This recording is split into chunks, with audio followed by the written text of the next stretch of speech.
Global Network for Women's and Children's Health Research?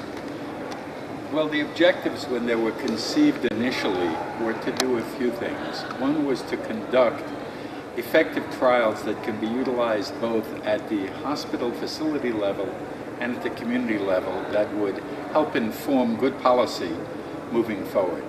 Additionally, to go ahead and build capacity at the research sites, which you see we have done very effectively here. And of course, the overriding theme was to look at the leading causes of maternal mortality and morbidity in both women and young children.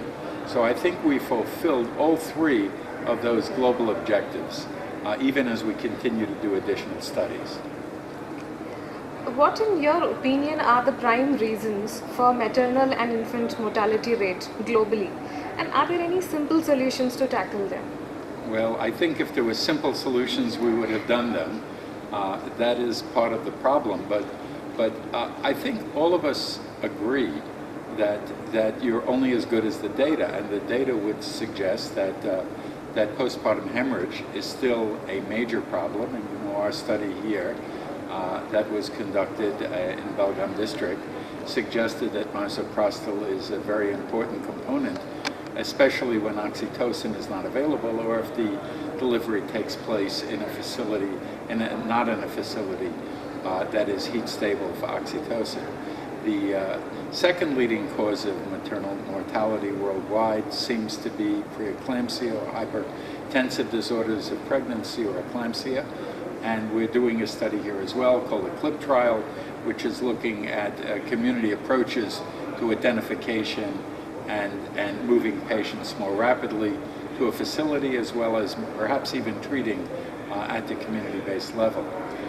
The third most common cause is sepsis, and that's more difficult because often sepsis isn't identified until it's very late, and we have proposed a study to be done here as well, looking at a package of interventions at the community level to address sepsis, postpartum sepsis. How different are the challenges of maternal and child healthcare in India and US?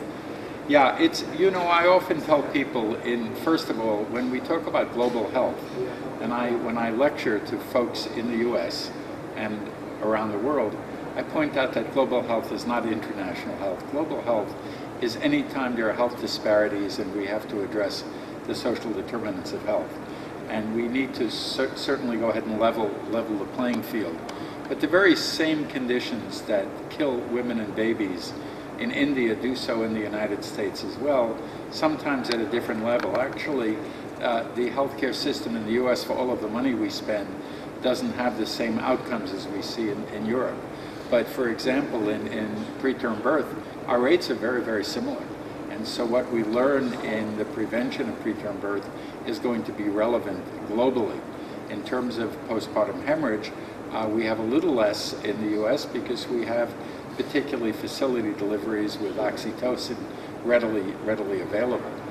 So I think it really, and also as we see more obesity and more cesarean section, we're having more problems with conditions that perhaps are unrelated to an atonic uterus, which we see primarily in India and the rest of the developing world.